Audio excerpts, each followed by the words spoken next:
Mr. Clean has dropped the final pay-per-view of the ESPN era and is going out with a bang. UFC 323 is probably the best pay-per-view we're going to get all year. We have Merab Dvalishvili defending his belt against Petr Yan. This is the second fight. Merab has just fought Corey Sandhagen a couple weeks back, and he's trying to become the first champ ever to defend his belt 4 times in 1 year. Merab is the machine. He is the bantamweight GOAT.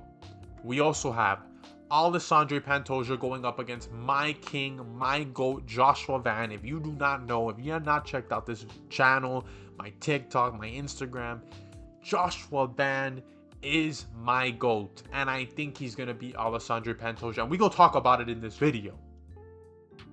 John Blachowicz versus Bogdan Guskov. Anthony Lionheart-Smith's twin brother is going at it. I don't think he's gonna get the win against John Blachowicz, but we're gonna talk about it. This fight right here is insane. Henry Cejudo versus Peyton Talbot.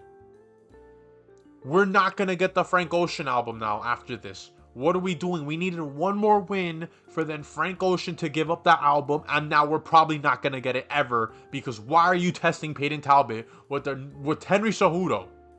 We're going to talk about it, but they also announced Tatsuro Taira versus Brandon Moreno. This fight right here, UFC 323, yo, banger, bro. Those five fights, main card, I'm sold. This card is amazing. We have the the Mexican killer versus the ultimate Mexican himself in Brandon Moreno. I cannot wait for this fight, but the last fight we're going to talk about in this video, Sean Brady versus Michael Morales for UFC 322, not 23, UFC 322. This one right here is going to be a banger. I wanted Rakhmonov, but Rakhmonov is never going to fight ever again in his career. I don't know why, but this fight right here is a banger. Let's talk about the first fight in Merab Dvalishvili versus Petr Yan. Merab Dvalishvili is he's the GOAT. He's the bantamweight GOAT. And he's going to prove that on December 6th. He is going to go out there and he'll either take Petr Yan into a long 5-round decision, 49-46, whatever you want to call it, or he can go out there and finish Petr Yan. I think he has a chance of submitting Petr Yan, but I'm going to go with the decision route, 49-46 Merab Dvalishvili. The man is trying to be the first champ ever to defend his title 4 times in 1 year.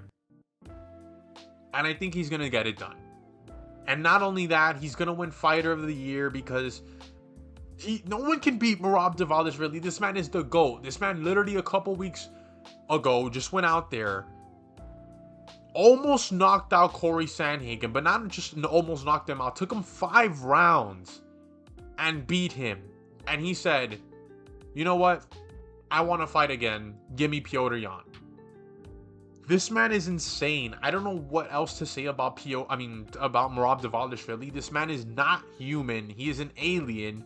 I don't know what USADA's doing, but yo, you need to test this man out more. His cardio is insane. We saw it from every single fight we've seen this year that we're gonna see again. I just like Merab Dvalishvili. He's so good. And I just need to see him against better competition. And I need to see him against Pantoja. We're going to talk about Pantoja in a bit, but I just need to see Merab Dvalishvili against Pantoja. That is a super fight to make. What is there left for Merab? And especially Pantoja if he gets through Van. Like, what is left between them? Like, we can get to Pantoja versus Van because this is connected right here. Pantoja, if he beats Van, because he ain't gonna beat Van. Nah, I'm kidding. I'm delusional as hell. Van either has one chance of knocking Pantoja out, but if the moment Pantoja just gets on Van's back, it's over. But if Pantoja beats Van, they need to make Pantoja versus Merab for the bantamweight strap, because if not, what's the whole point of putting them on this card together? Make them face off each other. After they both win their belts, have them hold their belts and face each other off for the bantamweight belt. Be smart, UFC. This is perfect marketing for Paramount next year. You know you need big fights for Paramount. Next year we're getting some huge ones. Let this one be in the middle of summer. Merab versus Pantoja. We need this fight. If Pantoja wins, I still think Van has a good chance. He has good takedown defense, and he might knock out Pantoja. Okay, I'm done with the delusional stuff. Pantoja, yeah, he's gonna win. Whatever. I don't care. I don't want to hear Pantoja's gonna beat Van. I want to hear Van beats Pantoja. If you're gonna come into my comment section and be like, "Oh no, Van's gonna lose," just accept it. No, Van has a chance of winning. I don't care. Yes, it's against Pantoja, one of the greatest flyweights of all time. He himself is getting closer to becoming the flyweight GOAT. And who stops Pantoja? We don't know. Pantoja's beaten everyone. This is the only guy he hasn't fought yet. So yeah, Pantoja, he doing his thing. But we move on. If they don't make Pantoja versus Merab, we're riding. Jan Blachowicz versus Bogdan Guskov. I just don't think Bogdan Guskov is gonna get it done unless it's by knockout. Blachowicz, he's given Olberg a test for his money. Magomed a test for his money. Alex Pereira a test for his money. Those guys are like basically the top of the light heavyweight division. Guskov, he is athletic. He does have knockout power, but I just don't think he's technical enough on the feet to beat Jan Blachowicz unless he knocks him out. Let's be honest. If he knocks out Jan Blachowicz, yeah, this man is getting shot up to a title a title eliminator pretty soon. But I just don't see Anthony Lionheart Smith Jr. getting it done. But it's still gonna be a banger of a fight. But we move on. Henry Cejudo versus Peyton Talbot. Why in God's name did they make this fight? Cejudo can literally out-grapple Peyton Talbot, and Peyton Talbot is being back to having no hype under his name, losing to Henry Cejudo. To people are saying Cejudo is washed now. He was doing good in that, in the Sang Yadong fight before he decided to, try and exit his way out with a win by eye pokes or whatever. That does not matter. The fact is that we're not gonna get the Frank Ocean album because of this fight. Peyton Talbot was supposed to end the year with a nice win against a good name. And they threw out Henry Cejudo, and I don't know why. This is too early for Peyton Talbot. Like, not even Sean O'Malley got fast-tracked like this, dude. Sean O'Malley went through cans and had to go on a win streak before he could get Pedro Munoz, who was barely ranked 15, who was literally on his last legs, bro, before retirement. Like, come on, bro. Why are we throwing Peyton Talbot out here like this? I think he gets out-grappled by Cejudo, and I wouldn't even be surprised if Cejudo submits him, bro.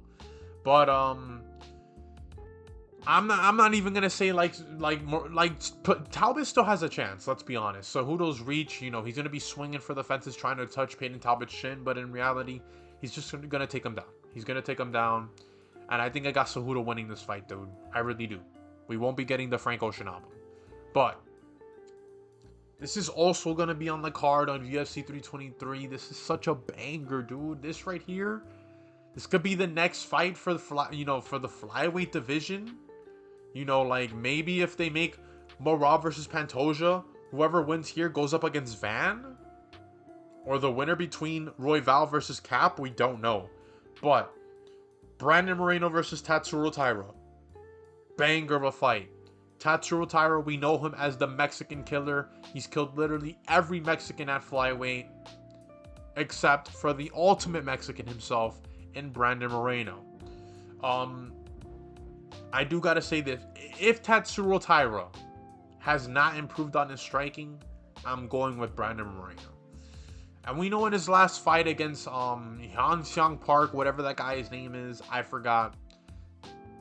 We know Tatsuro Taira went out there and out-grappled him and submit him like what he does. But this is Brandon Moreno, dude. Brandon Moreno, babyface assassin. This guy is... he was champ, bro, and he put out some good wars against Davis and Figueiredo. I think if Tatsuro Taira is not ready, Brandon Moreno might go out there and win, bro. I'm not gonna lie to you. Brandon Moreno might go out there and beat him. And I'm not gonna lie to you, I'm a Brandon Moreno fan. I like Brandon Moreno, so I want to say he wins. But if he doesn't get the job done, I wouldn't mind seeing Tatsuro Taira, get his title eliminator and get a shot at the title. But we'll see. Last fight we're going to talk about. Sean Brady versus Michael Morales. UFC 322. This is for, Islam Makhachev versus JDM. This could be the co-main event. This fight right here is a banger. This is a banger. Like, I thought it was going to be Sean Brady versus Rakhmonov or Ian Gary. Rakhmonov, he's just too injured. We'll probably see him next year.